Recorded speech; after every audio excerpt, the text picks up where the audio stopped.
Oh, I can feel that in the bones. This is Shannon Douglas. I'm doing a little shot from Victoria, BC, downtown in the harbour. The first time I came to Victoria as an adult was 1997 in June.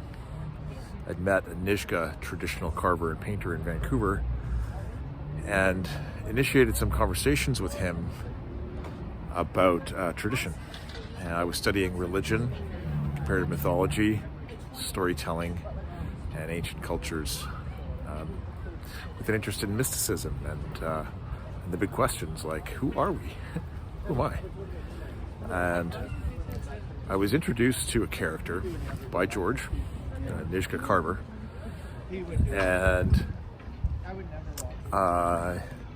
he suggested that I come over to Victoria to, there we go, fuck, that's going not the best light. He suggested that I come over to Victoria to have a conversation and spend some time with Joshua to learn a little bit about the projects that we were working on. And so I came as a passenger, walk on, and toured Victoria for the day and managed to connect with Joshua that evening.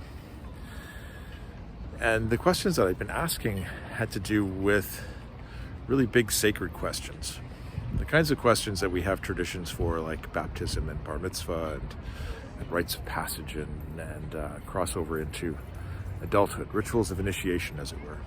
And I'd asked my friend George about a vision quest. And George said, "Oh, you're that guy, eh?" And I said, "What do you mean?" Anyway, I wrote a book about those adventures called Chasing Quicksilver, and you can find them on my Substack. And part of the reason for my journey today across Canada that I've initiated in my travels is to write the final chapters of that book. So I wrote a prologue about my encounter with George, and then I wrote 10 chapters. Storytelling from the roots of the Western traditions about the nature of the self, the soul, and who we are. The things that one would ask on a vision quest, and how do you get the answers or find the answers to those big questions. George taught me a little bit about something called the Rainbow Warrior prophecies, and along the way I met with other traditional elders and storytellers, and they shared stories with me about the time of great change of humanity, the coming of the turning of the age. There's different language for that now, but we are in the most rapidly changing and evolving period of human history. We used to talk about generation gaps, okay? But we've changed so much in a single generation that the gap is equivalent to almost 200 or 300 years of technological change in one lifetime. We've changed so much.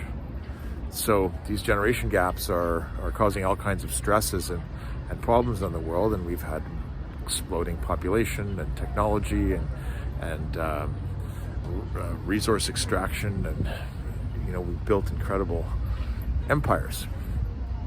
But some people believe that this is too far, too much. So there are some people who say that we are in this turning of age. And the stories that I learned had to do with prophecy of the four nations. So those stories, those prophecies, say that in a time of great change, that the Red Nation will remind the rest of the world about things that we've forgotten. And those four nations, the warriors of the four nations known as the Rainbow Warriors, would come together to help with this effort, to reconnect.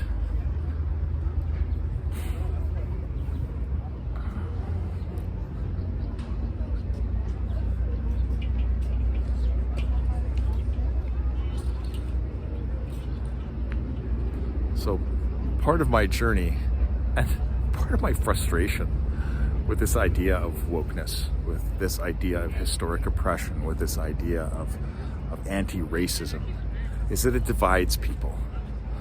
So what I was initiated into was an absolutely clear understanding that we are all the same. There's an elder, William Commanda from the Anishinaabe people, Algonquin, and his home was in a place called Maniwaki, Quebec, north of Ottawa, a couple hours. He used to hold a spirit gathering every year. And the lesson that he gave, like many others give, is that he translated it from the Algonquin language, but it meant I am you and you are me. And this seems like a benign sort of ordinary statement, but what he was really saying was that our souls are the same, and that in our relationships we need to recognize that we are all the same. No one is different, no one is better, no one is worse because of our culture, because of the color of our skin, because of our language, because of where we come from. And this isn't an isolated linguistic description of these things.